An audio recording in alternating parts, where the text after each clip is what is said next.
Sexta-feira, 30 de julho de 2021. Que frio, hein, Marcelo Cardoso? Tá muito frio aqui no Rio de Janeiro, rapaz. E só... Glaciais 15 graus. Pois é, rapaz. Mas domingo o clima vai esquentar, né? Já que a gente tem aí mais um grupo de patriotas preocupados com o Brasil.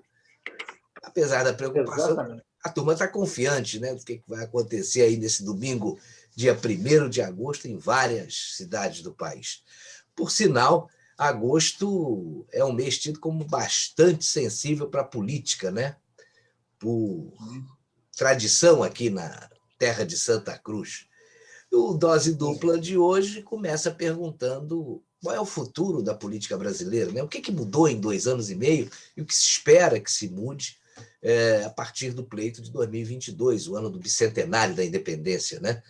Será que a gente vai se tornar independente das más práticas e dos vícios que a gente tem visto aí e que a gente está doido para eliminar da vida política? Depois, a gente tem um assunto que é um complemento desse aí, né? Porque nós vamos conversar sobre inversão de valores, né? Isso tem acontecido muito e a gente tem acompanhado aí nos noticiários algumas reações que deixam as pessoas perplexas, né? Acontecendo aí uma verdadeira inversão de valores. Está preparado aí para a gente começar? Preparadíssimo aí. Muito me toca, Marcelo, essa questão da boa política, né, que a gente quer tanto ver praticada no Brasil. A gente vê as reações do povo na rua contra os desmandos, os desvios de conduta dos homens públicos. O brasileiro acordou para isso, né? Se é que já não vinha prestando atenção, mas talvez não soubesse uma forma correta de reagir. Mas, enfim, nossos homens públicos, e lembrando aí aos adeptos do gênero neutro, homens, na língua portuguesa, também é sinônimo de seres humanos, um termo que costuma ser usado para se referir ao conjunto em que há homens e mulheres, antes que nós sejamos criticados aí por isso. Então, acho que as pessoas estão acordando esse movimento cívico, esse patriotismo que vem daí, as pessoas estão, enfim, despertando para um novo tempo, queira Deus.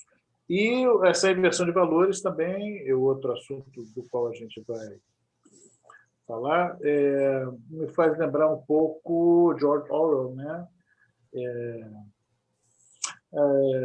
Liberdade é escravidão, não é pela sua saúde, tem uma série de coisas aí envolvidas nisso, enfim.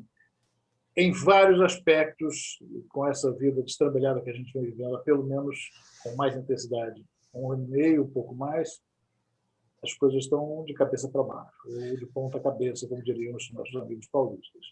E vamos que vamos. Pois é. E, como toda semana, 2 assuntos com os 2 Marcelos que vos falam a partir de agora.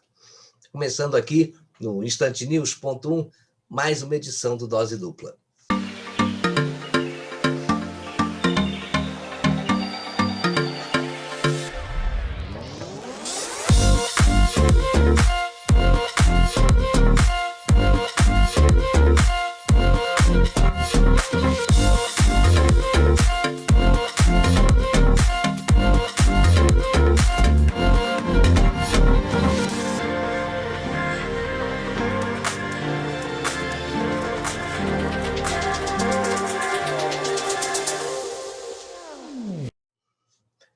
A política vem sendo assunto corriqueiro nas rodas de conversa pelo Brasil, né? Pegando até aqueles que dizem que não gostam dela, ou então não se interessam por política. Mas acontece que a política é o que, de algum modo, dirige aí os nossos destinos, né? Considerando que são os políticos que fazem as normas que organizam a vida na sociedade, ou em sociedade, né? Ainda que haja autodeterminação por parte de pessoas e organismos sociais de toda sorte, existem leis aí que regram as suas atuações, que estabelecem os seus limites. E esse arcabouço legal é construído por um grupo de representantes que é escolhido por nós para esse fim. Não há como a gente fugir desse tipo de organização, né? Pelo menos não se conhece uma forma melhor de fazer com que as coisas funcionem, né? Mas esses nossos representantes podem, não devem, mas podem, Marcelo, driblar as regras do jogo, deixando aí de lado o interesse da sociedade para satisfazer os seus interesses pessoais, né? É o que a gente está vendo no Brasil há pelo menos 521 anos, né? Há quem diga que esses descaminhos aí vêm do tempo da chegada dos portugueses, e a chegada dos portugueses atrás das Índias, né? Que se sabia não serem exatamente as Índias que se buscavam. Exato. O nosso achamento, que é como os portugueses, nossos amigos lá da Leimar, chamam o descobrimento, ainda encerra esse achamento, descobrimento, encerra muitas incertezas. Mas o que é certo é que aqui nós demos um jeito e damos um jeito nas coisas. Quer ver só? Alguns anos atrás, uma sobrinha minha me pediu uma sugestão para fazer uma redação sobre o tema jeitinho brasileiro. O que eu sugeri a ela? Claro, faz a coisa analisando os dois lados da moeda. Uma coisa positiva e a outra bastante negativa. O lado negativo é a lei de Gerson, a ideia de se passar por cima de regras, de pessoas, de circunstâncias, situações e tal, para se fazer valer a própria vontade. Né? Ter vantagem em tudo, como diz a propaganda do cigarro Vila Rica da época. Mas a outra é o lado positivo de você ter um talento inato para resolver problemas para os quais você não foi treinado. Você não aprendeu a lidar com aquilo, mas você resolve o problema. O brasileiro é muito disso. Né? Ele não empaca diante das coisas. Ele, peraí, vou dar um jeito. É o jeitinho brasileiro mesmo. É o talento para resolver problemas. Coisa que alemão não tem, mesmo tão disciplinado. O japonês, na mesma linha, também não tem. Mas o brasileiro tem. Ele chega e ele dá um jeito. Ele resolve o problema. E abrindo um parênteses, Marcelo, até nisso, teve uma época na minha vida profissional que eu corri o Brasil com o ex-ministro Carlos Lessa. E ele era um papo espetacular, né? E uma vez ele falou, né? O que me admira muito no brasileiro é que ele consegue ser, ele é tão criativo que ele consegue ser o geriatra do objeto. Porque você vai no interior, aqueles tratores ultrapassados, você não encontra a peça, o brasileiro vai lá, improvisa e bota o trator para funcionar. E ele chamou esse sujeito, pela criatividade, do geriatra do objeto. Né? A gente faz miséria, faz mesmo. Né? A gente faz maravilhas com leite moça.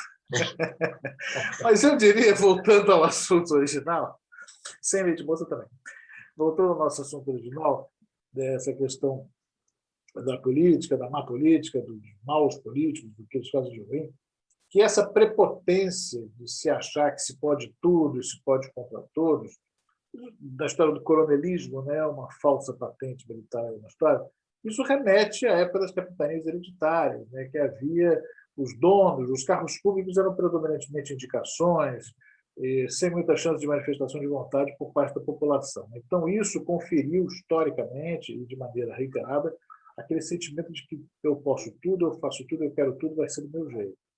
E as coisas mudaram. É verdade. E você sabe, Marcelo, que esses eram tempos, entre outras coisas, aí, de eleições realizadas sob condições obscuras. Né? E olha que nem eram os atuais ministros do STF que tomavam conta daquele sufrágio. Imagina se fosse. Pô, rapaz, nem te conto. Mas um número restrito de votantes era o que você encontrava na época, né? O cabresto eleitoral violento, a alienação do público feminino que não votava. Então, o processo eleitoral ele se aprimorou ao longo dos anos de modo indiscutível. E sempre tem algo a mais que a gente pode fazer para melhorar, para garantir a lisura do pleito e a segurança de se empossar quem realmente foi eleito, quem foi a preferência da população, né? Ou quem foi preferido pela população. Não, por acaso, é por isso que a gente está brigando agora, né? Pois é. E aí levamos algum tempo até a Constituinte famosa, a Constituição Cidadã, de 1988. Tem quem chame de prostituinte, né, pela forma leniente como a Constituição aborda certas temáticas importantes. Mas, enfim, houve uma reforma constitucional necessária e tinha tudo para mudar o país para melhor. Mas não foi bem isso que nós ganhamos, apesar dos progressos da vida. Não se pode também jogar tudo fora. Acho que uma das críticas mais severas que se fazem do texto da nossa imensa Carta Magna é muito grande, né? Eu tenho dados aqui, ela tem... são mais de 200... Não, são 250 artigos, mais de 97 disposições transitórias, e ela já foi alterada por 106 emendas. E uma das críticas que se faz a essa montanha de informação, né, é que a palavra direito aparece quase uma centena de vezes. E a palavra dever, que deveria fazer contraponto, apenas uma meia dúzia de vezes. Isso, de cara, já é um péssimo sintoma. É O verdade. resultado a gente já conhece, né? Depois de 33 anos, uma profusão de concessões, alguns descaminhos daquilo que deveria ser respeitado, né? O que me fez ver, inclusive, na pesquisa para a gente montar a estrutura do que nós fôssemos conversar hoje, que o presidente americano Ronald Reagan, que era originalmente filiado ao Partido Democrata, o que é o do Joe Biden, né, leia-se socialista, ele percebeu a armadilha ideológica que tinha se metido e caiu fora. Foi se filiar, então, ao Partido Republicano, o conservador. O Reagan tem uma preleção que ele faz uma comparação, né, de diversas constituições de diversos países com a Constituição americana. E o que ele fala, resumidamente falando, é que, enquanto a preocupação geral, nos termos escritos das constituições dos países, definir como o Estado regula os cidadãos, a Constituição americana, que é bem enxuta, se preocupou em definir como os cidadãos exercerão o controle do Estado, que é o correto. Até porque o Estado é uma instituição difusa. O Estado somos nós, é todo mundo e não é ninguém. Um grupo gere essa instituição chamada Estado, essa instituição difusa. E aí? Rapaz, olha, é o que você falou, o Estado somos eu, você, todo mundo, né? E mais diretamente quem, dentro desse amplo conceito de nós, né, for escolhido para tomar conta dessa zona, né? E é por isso que a representatividade que os eleitos têm aí sobre o conjunto da sociedade tem que se dar de modo muito bem resolvido, né? Eles são cada um de nós, nossas vozes, nossos anseios, de modo ponderado, mas legítimo, né? Mas pelo que a gente está vendo, não é bem assim que a banda está tocando, né? Tá, mais do que dissonante, ela tem estado aí muito mais uma desafinada e ao extremo, né? Você vê que as leis parecem ser criadas para tolher o cidadão, para inibir a produção, para cercear o desenvolvimento. É uma coisa de maluco, rapaz. A burocracia parece estar cada vez mais exacerbada na letra da lei, se você analisar em sentido amplo. E não sei se você lembra da época em que chegamos a ter até um ministro da desburocratização, Hélio Beltrão, que fez um trabalho primoroso, né? Acabou com um monte de coisas que eram exigidas do cidadão e que eram verdadeiras aberrações. Olha, se a gente fizer uma pesquisa hoje, é capaz da gente ter resgatado um monte de coisa que ele já tinha conseguido eliminar. Você concorda, Marcelo? É verdade. E uma dessas coisas que acabou não caindo, teria sido das primeiras instituições nacionais que ele atacou, é a questão da autenticação documental, né? Você precisar documentar em cartório, olha, isso aqui é autêntico, isso aqui é legítimo. Eu me lembro que isso acho que foi uma das primeiras coisas que o Hélio Beltrão, que é pai da Maria Beltrão, tentou fazer e acabou, num primeiro momento, vingando, mas depois a própria inércia da estrutura do Estado, né, conseguiu fazer com que voltasse. Mas o curioso é que exatamente a esquerda que mais fomenta isso, a tentativa de controlar tudo e todo mundo, como se isso representasse um Estado mais organizado. E, na verdade, não é isso. Pois uma das lutas da atual prática política na esfera da União tem sido exatamente eliminar muitos dos instrumentos de controle, cuja razão de ser era exatamente criar dificuldade, certamente, para vender facilidade, o que também faz parte da cultura brasileira, infelizmente. Esse aspecto político-administrativo, pelo menos, isso é muito marcante. E o novo pensamento político, esse que a gente está vendo surgir, e está vendo tomar corpo e contaminando as pessoas, né, fazendo com que elas abram os olhos para isso, é uma das práticas que se quer fazer, acabar com esse tipo. O controle mal controlado, o controle que não deveria existir, que existe apenas para criar todo esse mecanismo de venda de E quando facilidade. começa essa história de controle, rapaz, é o controle do controle, o controle do controle do controle, e não para de controlar, né? Ou Quem seja, fiscaliza o fiscal?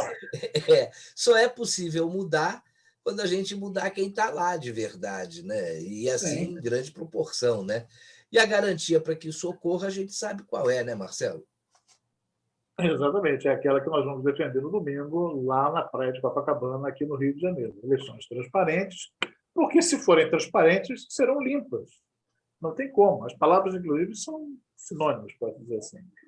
O voto auditável com o escrutínio público. Essa é a certeza de que nós estamos elegendo aqueles nos quais votamos. É tão simples.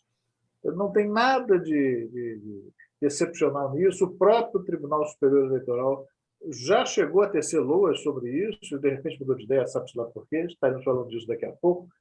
Mas, enfim, quem tem medo do voto auditável, né? Essa expectativa da aprovação da emenda à Constituição do voto auditável, que já tinha sido aprovado antes como lei, mas que foi depois julgado inconstitucional pelo STF, é a aposta do cidadão brasileiro que quer ver o seu país começando uma nova história de desenvolvimento sobre todos os aspectos, em especial, muito especial, no trato digno para com a coisa pública. Isso é que é interessante, a questão de isso já ter sido lei, aprovado, toda a lei antes de ser votada passa por uma comissão de Constituição e Justiça, e como é que depois de ter passado por essa comissão, o STF vai e julga inconstitucional? Não tem Pois é. cabimento. São aquelas coisas que não se entendem. É. Ou se entendem. Né? Pois é, mas eu não sei se você viu essa semana, na segunda-feira, rapaz, o ex-deputado Roberto Jefferson, presidente do PTB, ele falou o programa lá, direto ao ponto, do Augusto Nunes, né, lá na Jovem Pan. De dois casos, ele falou de dois casos que foram assim emblemáticos de fraude eleitoral, né?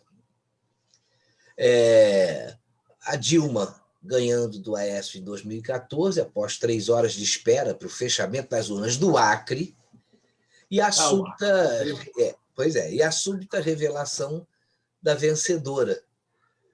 E 3 candidatos de esquerda, que é o outro ponto, como os mais votados para prefeito da tradicionalmente conservadora cidade de São Paulo em 2020. E não haveria auditoria capaz de provar que o pleito foi honesto, né? Então, são as vicissitudes da informática aliadas ao obscurantismo do jogo político, né? Eu estava analisando aquela 1h30 de programa, foi longo, né?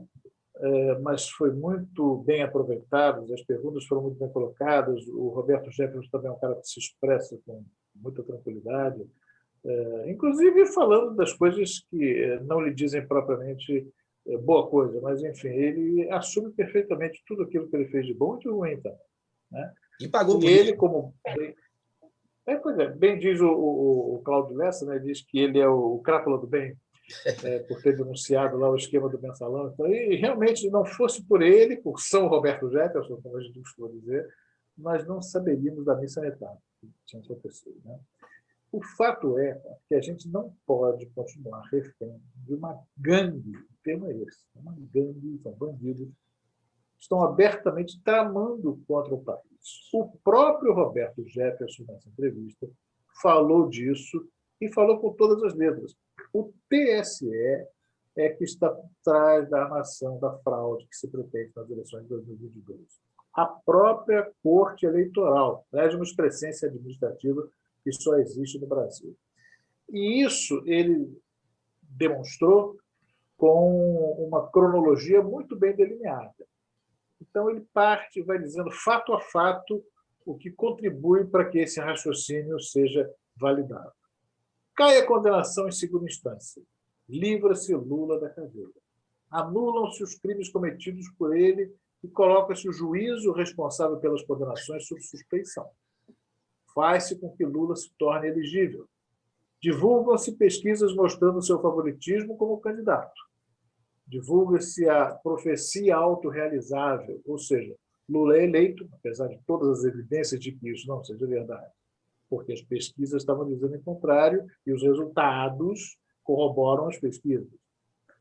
Impede-se que haja auditoria dos votos, apesar da desconfiança, para poder verificar a correção do resultado das urnas. E aí, o estrago está feito. Mas veja só, Marcelo, essa questão do Ciro Nogueira no governo, de que nós tratamos aí na semana passada, essas concessões dentro do tal presidencialismo de coalizão fazem parte do jogo político limpo. Ninguém está falando em sujar a mão para conseguir o que se precisa para o país. O que não pode é compra de votos, é troca de favores que envolvam barganha por dinheiro, é usar as empresas estatais para financiar os partidos, né? Não era. E isso era o que a gente via nos tempos do PT, né? O que o Lula administrava era um grande balcão de negócios. Hoje essas negociações se dão abertamente com um propósito claro e estão sendo feitas, pelo que a gente está vendo, sem segredos. Você vê que o caso do Ciro Nogueira, o que o Bolsonaro está pretendendo? Né? É aproximação com o Senado. O governo não vai bem na sua relação com aquela casa. E eu digo, não por parte do governo, né? Por parte de muitos senadores com reputação nada recomendável e que têm trabalhado contra o governo. O Ciro, o Ciro é do Progressistas, né? O PP, partido até que Bolsonaro já pertenceu, e que está vindo aí para pedir apoio político. O outrora turrão aí que se fechava a todos e era criticado por isso, agora, para variar, é criticado porque dialoga.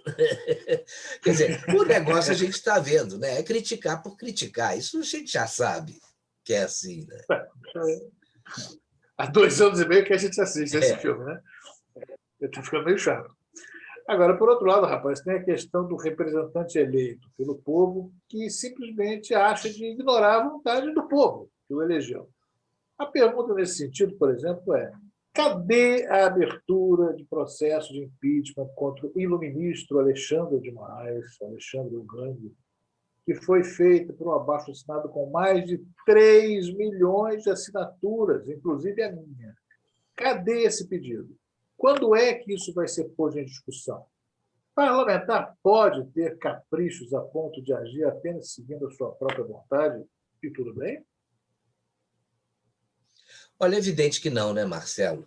Como também não pode essa história de 6 bilhões de fundo eleitoral. Aliás, isso nem deveria existir, né? Mais uma intromissão do judiciário ativista no legislativo, que, por sua vez, não reage exatamente porque é beneficiado. Aí fica aquele círculo vicioso que nunca será virtuoso com esses protagonistas que estão aí, né? Dinheiro público para bancar a campanha de candidato a cargo efetivo é uma daquelas indecências que só existe no Brasil. Porém, para você resolver um problema, e a falta de fiscalização da origem de recursos para o financiamento privado de candidaturas, o STF, sempre ele, aí criou outro, né, que é o uso do dinheiro do contribuinte para bancar aí carro de som, santinho para candidato e tal. E onde estão os parlamentares ciosos do respeito ao dinheiro público para não aceitar uma coisa dessas, né? Ninguém se pronuncia, pô. Pois é. É exatamente o que essa boa prática política tem que mudar.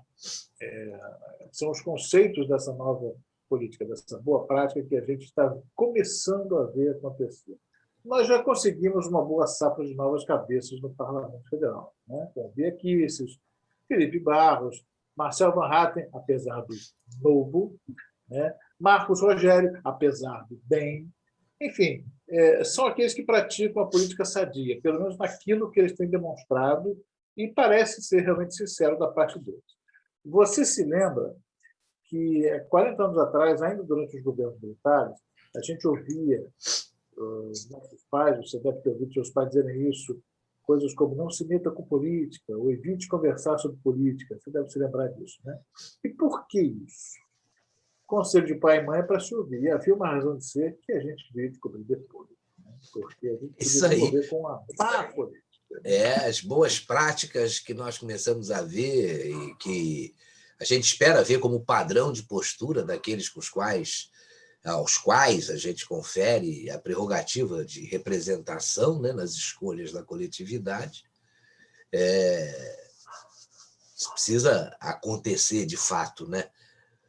E vamos ver, vamos esperar. Vem muita coisa por aí.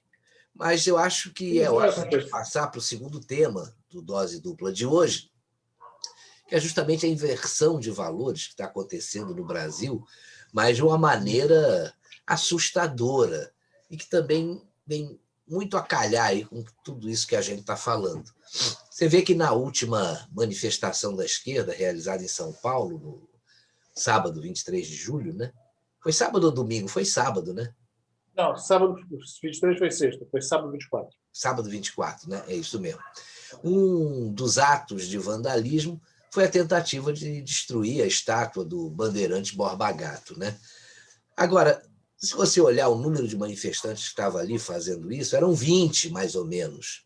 Colocaram os pneus em volta da estátua, que é um patrimônio público, e em seguida atearam fogo, né? Aí, no fundo, dava para ouvir os gritos desses 20 ou quase 20 marginais. Derruba, derruba. Quer dizer, além de marginais, são incompetentes, né? Porque o caminhão que levou os pneus teve a placa retirada, só que eles esqueceram de apagar o telefone que estava estampado na carroceria para a contratação muito maior do que os números da placa. Bom, a polícia, no dia seguinte, prendeu o motorista, né? Só que a justiça liberou o sujeito. Dizem que o motorista também participou, não foi simplesmente contratado, levou os pneus, não, parece que ele participou. Estava na farra. Da depredação da estátua lá. Só que anteontem, o homem que incendiou a estátua do Borba Gato se apresentou à polícia. O nome dele é Paulo Roberto da Silva Lima, e ele é mais conhecido aí nos círculos lulistas como Paulo Galo.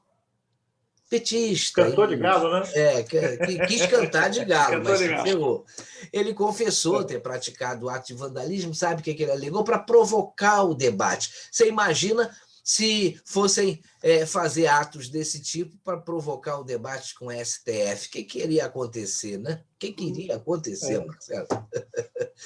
Mas, por determinação da justiça, logo quando ele se apresentou, ele foi preso.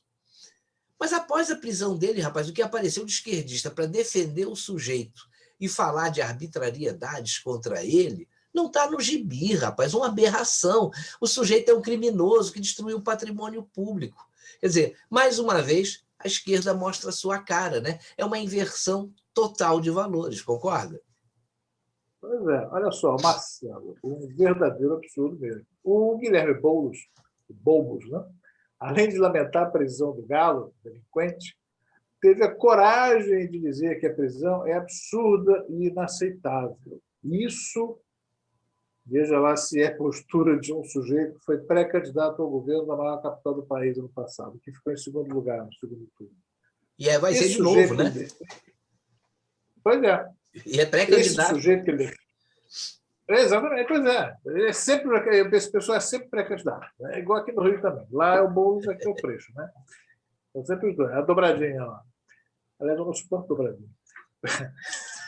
O prato, né? Que eu quero dizer. Então, vamos lá. Esse sujeito que ele defende, o Galo, pelo menos cantor de Galo tentou fazer isso, é líder de um grupo chamado Entregadores Antifascistas.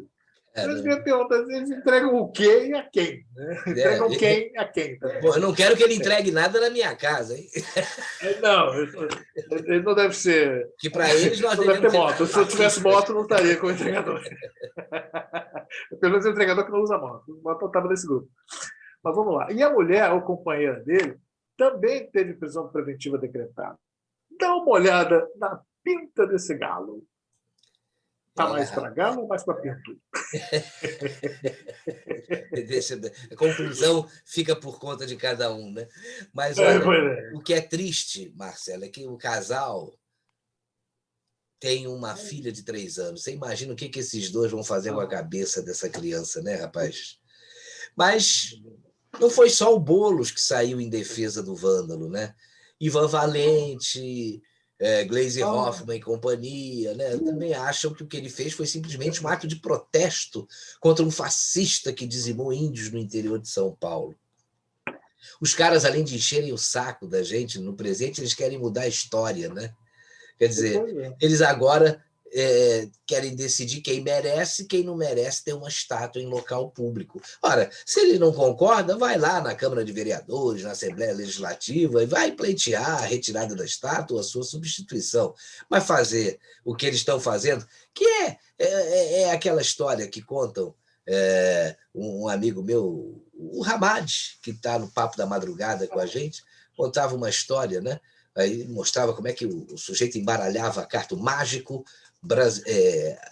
argentino embaralha a carta assim, o mágico brasileiro embaralha assim, o mágico americano embaralha assim, mas o mágico brasileiro e o mágico americano embaralhavam as cartas da mesma forma. E aí perguntei, mas vem cá, qual é a diferença do jeito de embaralhar do brasileiro para o americano? Não, é que o brasileiro sempre imita o americano. Aí é o que estão fazendo aí, até nesse quebra-quebra de estátuas, né? Quer dizer, então eles querem decidir, como eu estava dizendo, quem merece ou quem não merece ter uma estátua em local público, e quem não merecer deve ter a sua homenagem destruída. Eles é que decidem. São grandes democratas, né? São. Aí eu queria entrar no mérito e perguntar, Zumbi dos Palmares, que tinha escravos e matava escravos fugitivos, merece homenagem? Merece, inclusive, o fato de ter um dia dedicado a ele na história do país? Ele é o grande responsável pela libertação dos escravos, pelo fim da escravidão? Foi ele que assinou a Lei Áurea? Eu também sou contra a homenagem a Luiz Carlos Prestes, traidor da pátria, como nome de avenida na Barra da Tijuca. Mas nem por isso vou lá pichar a placa ou colocar um outro nome por cima, como fizeram na Cinelândia, na Praça Floriana, com o nome da Mariana. Né? Quer dizer, aí eu pergunto também, esse tipo de gente é que a gente quer que tome conta do Brasil? Acho que a resposta das urnas precisa ser implacável, porque senão o Brasil vai estar perdido na mão dessa gente. Exemplos não nos faltam. Cuba, Venezuela e agora, mais recentemente, a Argentina. Não é isso que nós queremos. Os caras são, falando de Venezuela e Argentina, são vizinhos nossos, fronteira com fronteira. Os venezuelanos entram desesperados por Roraima e os argentinos pelo Rio Grande do Sul, querendo tempos melhores, querendo um país melhor. E nós somos o paraíso para essa gente. Pelo menos por enquanto, né? Espero que continuemos. Eu quero que continue assim também, mas quero também que eles consigam reverter lá no chão deles, para que eles possam ter o orgulho de voltarem para lá e reconstruírem o país que eles, infelizmente, deixaram nas mãos dos socialistas, comunistas, que acabaram destruindo. Pois é, e não é isso que a gente quer para o nosso país, né? Você veja que esse é só um exemplo da inversão de valores que vem se tornando frequente aqui no Brasil.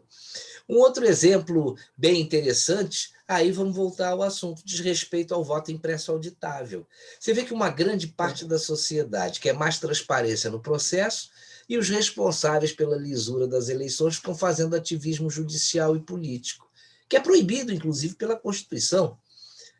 Mas para que eles fazem Pois é, eles fazem esse ativismo justamente para que essa transparência não aconteça. E quem faz isso, você vê, não recebeu um voto, Marcelo. Eles foram escolhidos por ex-presidentes, e não por critérios de competência na área, mas por conchavos. Mais uma vez, os valores se invertem, né? Pois é. O ministro Dias Toffoli, falando nisso, não passou em 2 concursos para juiz. Lewandowski entrou porque a mulher dele era amiga da dona Marisa, de mulher para mulher, né? E por aí vai. Essa resistência com relação ao voto impresso auditável não faz sentido. Tanto não faz que eles próprios eram favoráveis a isso antes das eleições do Bolsonaro, né? Será que esse foi o divisor de águas da história? Pois é, somente 3 países do mundo ainda utilizam urnas eletrônicas de primeira geração. Nós aqui, o Butão e mais um outro. Bangladesh, não, Bangladesh, né? Acho que é Bangladesh, é isso Bangladesh. mesmo. São os 3 Bs. É Bangladesh. Bs de bobos. São os 3 Bs, exatamente. Até o Paraguai, onde a garantia sou eu, tem voto impresso auditável. A garantia lá não sou eu, é lá, urna auditável, né? Aqui a garantia sou eu, sou Barroso. A garantia sou Barroso. Então, vários depoimentos de técnicos, entrevistas, Jornal da Band, Globo News, eles já mostraram que as urnas são vulneráveis e são mesmo. Existem vídeos correndo na internet que mostram isso. O camarada fala, às vezes, numa linguagem mais técnica, que às vezes as pessoas não compreendem, mesmo a gente que tem alguma formação, eu, no caso, como engenheiro, mas não sou muito informado nessa área de informática, a questão das linhas de código, da modificação de determinados comandos que podem induzir erros, código-fonte, isso pode ser modificado. Vários depoimentos já mostraram isso. E, em vez de ir atrás da transparência, o que se faz? Essas autoridades, porque eles são autoridades, negam o problema. E ainda nessa terça-feira,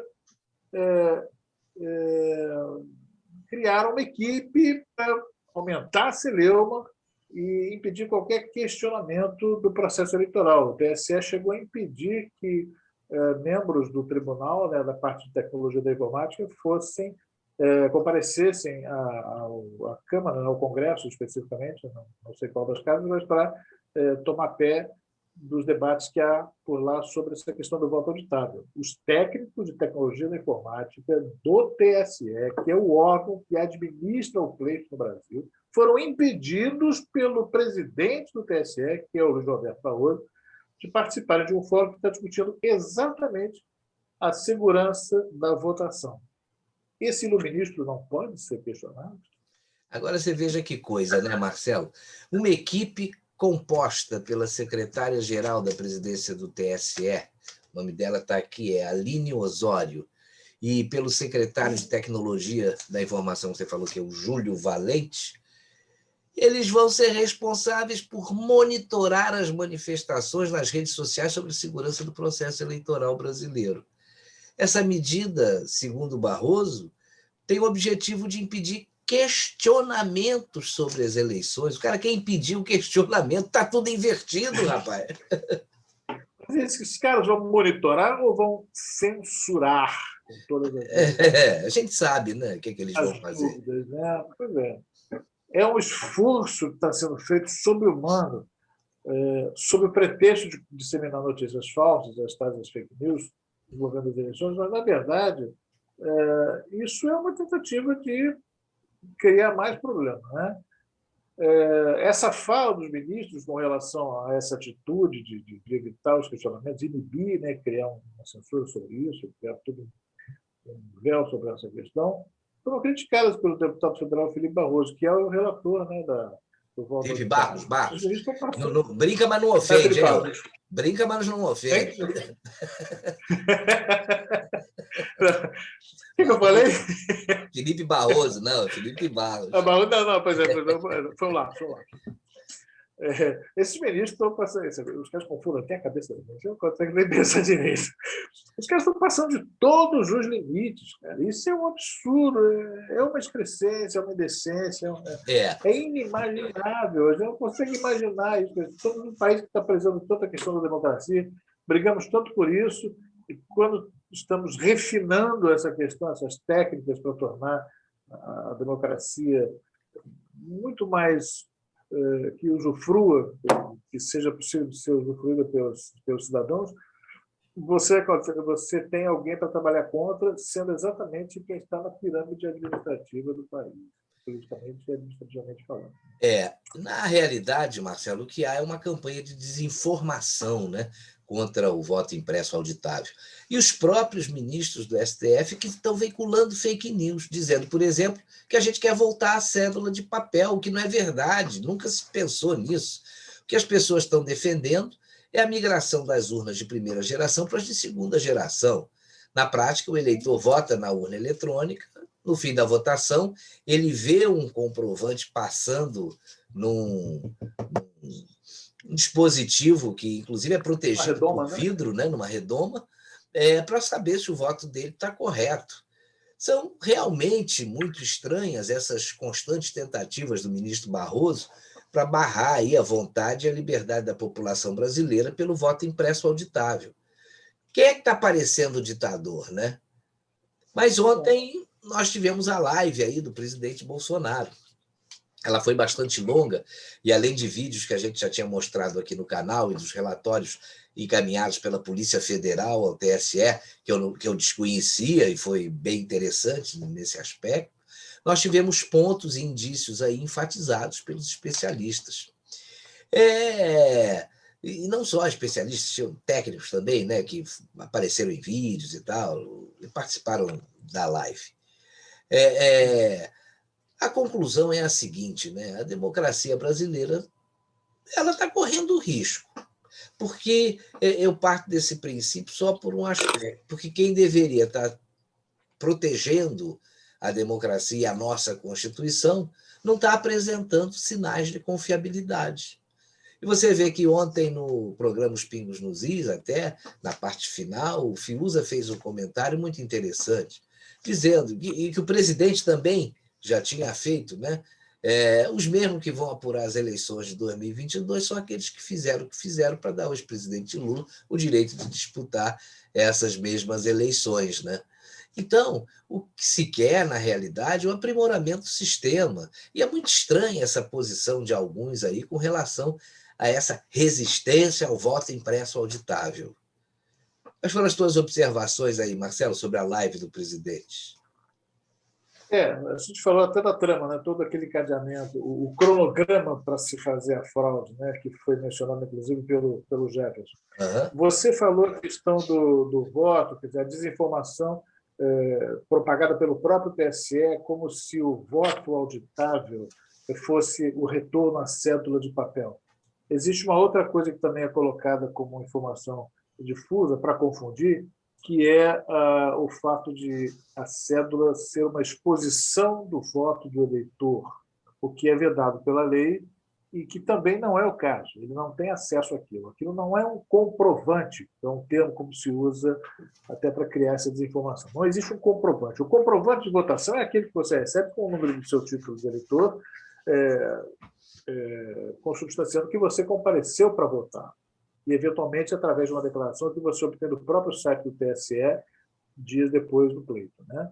Aquilo é um comprovante eleitoral, é o comprovante de que você participou do processo, não um comprovante identificando o seu voto. Isso não existe e não é o propósito do voto auditável.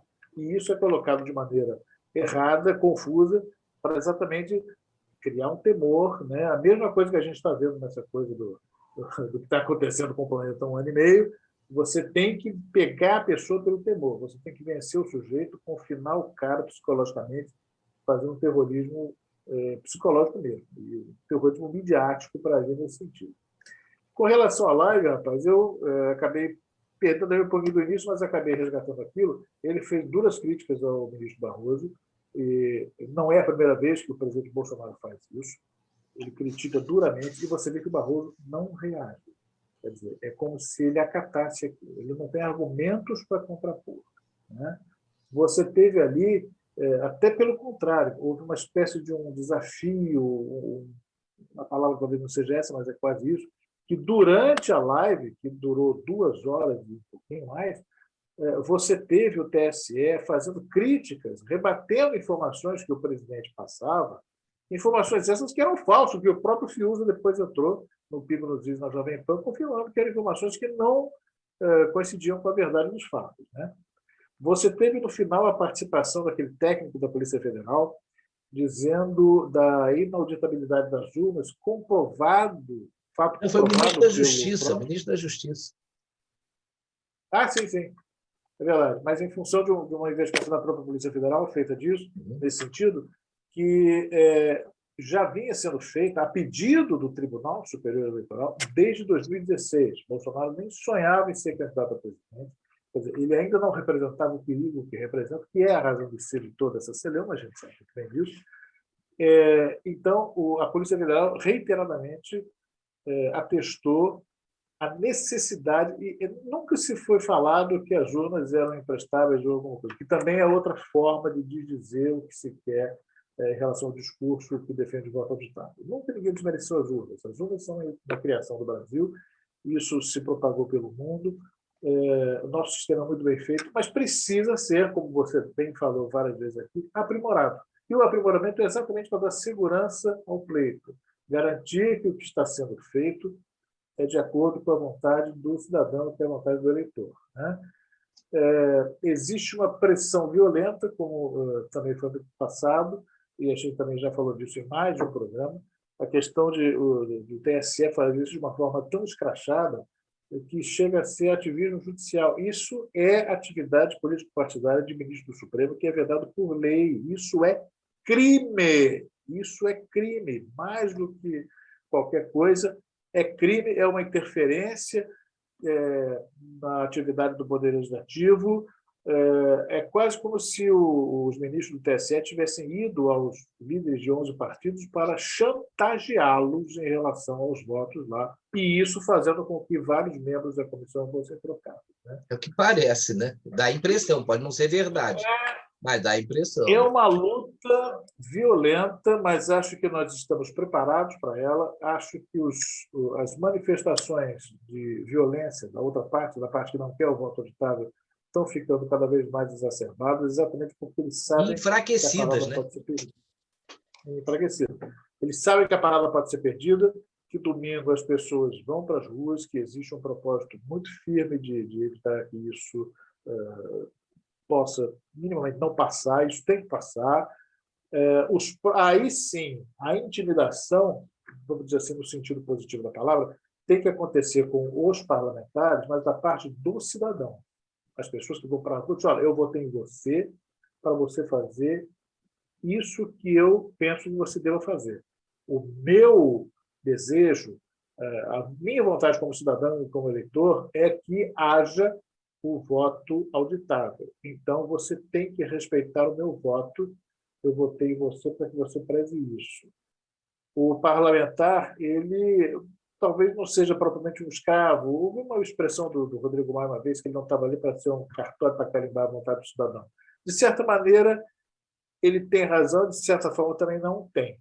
Ele tem uma margem, tem uma maleabilidade para pensar e expor e manifestar seus próprios conceitos, convicções e tal. Mas ele tem que ter minimamente um afinamento com aquilo que o eleitor que o colocou lá dentro pretende. Então, não pode ser uma coisa dissociada. Ele tem que ter um pensamento harmônico em relação a isso. Então, tenho certeza de que nós que vamos para a rua no domingo, dia 1º de agosto, votamos naqueles que, se passou pela nossa cabeça, ou na época isso não tinha sido cogitado quando nós nos elegemos, a necessidade de ter o voto auditável, o tema não estava tão em voga naquele momento, mas na certeza de que a sintonia que nós temos com o pensamento desses caras faz com que eles aceitem isso e sigam essa linha de raciocínio e botem essa postura para funcionar. É isso que se quer, quer dizer, até porque isso é a defesa da democracia que faz com que eles próprios possam ser eleitos e possam estar onde estão hoje e possam voltar no ano que vem, se pretender. Sem dúvida, Marcelo.